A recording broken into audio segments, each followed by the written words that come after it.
Yaxşı, inanılmazdır. Bu limon ağacına bax. Bu ağacda nə qədər meyvə olduğu gəl. Və ən yaxşısı odur ki, bu təsadüfi deyil. Bugün sənə meyvə ağaclarının çiçəklənməsini stimullaşdırmaq və ağacların daha çox meyvə verməsini təmin etmək üçün istifadə etdiyim çox az bilinən uc usulunu göstərəcəm. Bunlar çox sadə texnikalardır. Hər kəs evdə edə bilər və demək olar ki, heç kim onlardan danışmasa da çox uzun müddətdə istifadə olunur. Ona görə də birbaşa birinci usula keçirik. Bu birinci usul saxta cavlaq kimi tanınır və necə işlədiyini başa düşəndə əminəm ki, ağaclarından birində bunu sınayacaqsan. Ən yaxşısı odur ki, bunu etmək cəmi 1 dəqiqə vaxt aparır və yalnız bir bicaq, biraz aloe vera və bir parça lazımdır. Başqa heç nə. İlk olaraq bir budaq seçəcəyik. Bu halda bunu bu ağacda edəcəyəm. Diqqət et, bu ağaca bu texnika lazım deyil, çünki artıq meyvə ilə doludur.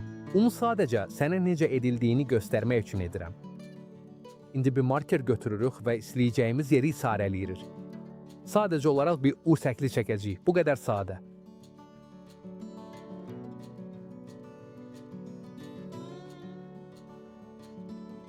İsarələdikdən sonra iti bir bıçaq götürürük və məhz həmin xətt üzrə bu şəkildə kəsirik.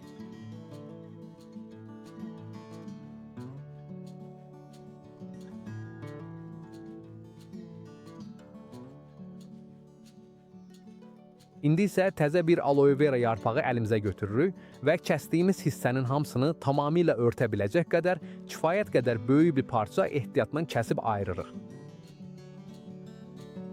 Kəsdikdən sonra onu uzunma 2 yerə boluruq ki, bütün iç pulpası acıqda qalsın. Və indi sadəcə olaraq onu birbaşa kəsdiyimiz yerin üstünə qoyuruq. Sonda isə onu bir parça və ya əlinizdə olan başqa bir material ilə bərkidirik ki, bir neçə gün yaxşıca yerində qalsın. Bu həmin ərazini sağalma müddətində tam şəkildə nəmləndirəcək və kəsiyin yaxşı bərpasına kömək edəcək. İndi yəqin ki, bu metodun niyə işlədiyini düşünürsən. Çox sadədir. Bizim etdiyimiz şey budağın üzərində tamamilə nəzarət olunan kiçik bir zədə yaratmaqdır. Bu kiçik zədə ağacın təbii müdafiə mexanizmlərini isə salır və enerjisinin bir hissəsini həmin əraziyə yönəldir. Nəticədə çiçəklənmə stimullaşdırılır və sonradan yaxşı meyvə məhsulu əldə etmək şansımız xeyli artır. Əslində bu fikir yeni deyil. Eyni məqsədə xidmət edən başqa usullar da var. Məsələn, mix texnikası, vint texnikası və ya hətta bəzi budama növləri. Onların hamısının ortaq cəhəti var. Ağacın çiçəklənməsini təsviq etmək üçün onun cavab reaksiyasını yaratmaq. Amma burada çox vacib bir detal var. Bu usulu təxminən ağacın çiçəklənməsindən 1 ay əvvəl etmək lazımdır. Niyə? Çünki bunu çox tez etsək, mövsumdan kənar çiçəklənməni stimullaşdıra bilərik və həmin çiçəklər vaxtından əvvəl töküləcək. Ona görə də ən yaxşı nəticə əldə etmək istəyirsənsə, bunu ağac artıq çiçəklənməyə hazırlaşanda et. İndi isə ikinci usula keçirik. Bu daha da sadədir və şəxsən ən çox xoşuma gələnlərdən biridir. Bu ikinci usul aski, Cabestrillo kimi tanınır. Bu çox sadə bir texnikadır. Cəmi 1 dəqiqə edilir və əvvəlki usulla tam eyni məqsədə xidmət edir. Çiçəklənməni stimullaşdırmaq və ağacların daha çox meyvə verməsini təmin etmək. İlk olaraq bir budaq seçirik. İndi isə 2 kiçik taxta parçası götürürük. Birini budağın üst tərəfinə, digərini isə alt tərəfinə qoyuruq ki, budaq tam olaraq bu ikisinin arasında qalsın. Onları yerləşdirdikdən sonra bir parça tel götürüb budağın ətrafında dolamaya başlayırıq. Yavaş-yavaş sıxırıq. Çox güc tətbiq etməyə ehtiyac yoxdur. Sadəcə olaraq taxta parçaları yaxşı bərkidilib budağa yüngül təzyiq göstərməsi üçün kifayət qədər sıxırıq.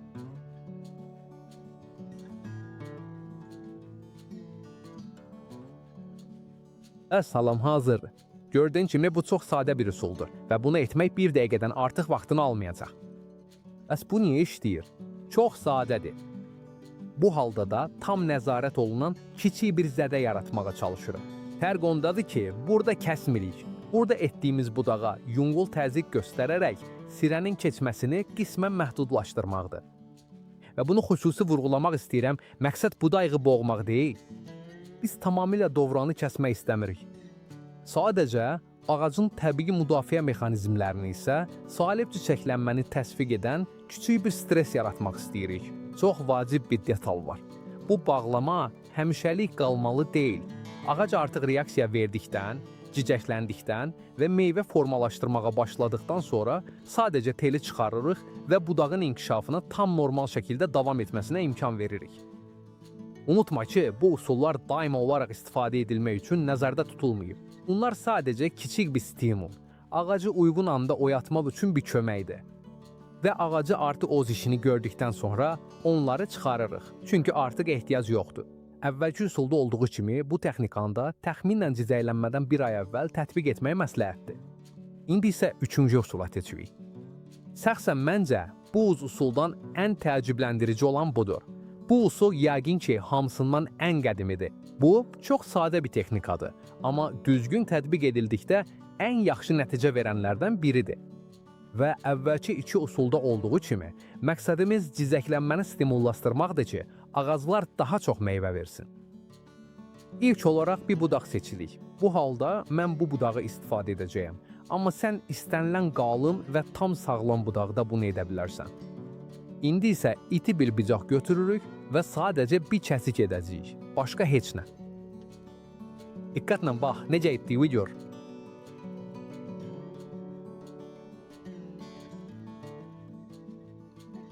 Bu qədər.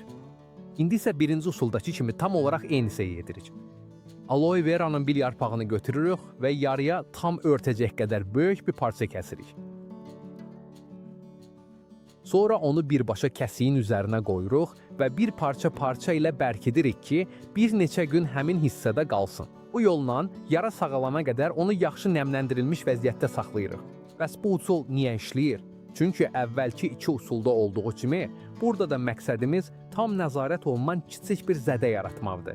Bu kiçik zədə ağacın fizioloji reaksiyasını isə salır və cizəklənməni təsviq edir. Axırda, hər usul tam olaraq eyni məqsədə xidmət edir. Sadəcə, onu əldə etməyin yolu fərqlidir. Çox vacib bir detal var. Əvvəllər bir çox adam bu texnikanı birbaşa ağacın gövdəsində tətbiq edirdi. Əslində, bugün də bunu edənlər var. Şəxsən mən bunu tövsiyə etmirəm. Niyə? Çünki əsas qovdaya toxunmadan sadəcə bir budaqda bunu edərək tam eyni nəticəni əldə edə bilərik. Ona görə də bu texnikanı sınamaq istəsən, mənim məsləhətim çox sadədir.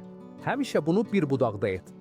Və əgər bunu ilk dəfə edirsənsə, yalnız bir budaqda sinaya və ağacın necə reaksiya verdiyinə bax. Və nəticəni görəndə artıq qərar verərsən ki, bunu başqa budaqlarda da tətbiq etmək istəyirsən ya yox. Bir istiqamət kimi bunu təxminən ağacın budaqlarının 30, hətta 50%-də də edə bilərsən. Əvvəlki iki usul kimi bu texnikanı da təxminən çiçəklənmədən bir ay əvvəl etmək məsləhətdir. Və bununla artıq eyni məqsədə xidmət edən çox sadə texnika ilə tanış oldun. Çiçəklənməni stimullaşdırmaq, daha çox meyvə verən ağacları əldə etmək və ya heç vaxt meyvə vermək istəməyən o balaca ağacları oyatmaq. İndi isə bir şeyi bilmək istərdim. Hansı meyvə ağacı ilə problemim var? Aşağıda səhlərdə mənə yaz və həmçinin dünyanın hansı yerindən məni izlədiyini də de.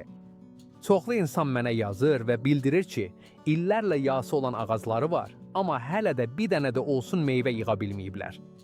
Ona görə də öz vəziyyətini mənə danış, çünki bütün sərhləri oxuyuram və onlar mənə həqiqətən sizə kömək edəcək yeni videolar hazırlamaqda kömək olur. Əgər bu video xoşuna gəldisə və sənə faydalı oldusa, kanala abunə olmağı, yaxşı bir bəyənmə qoymağı və meyvə ağaclarını, bitkiləri və ya bağçanı sevən hər kəslə paylaşmağı unutma. Bir gündə mənimlə olduğun üçün sənə çox təşəkkür edirəm. Gələn videoda görüşərik.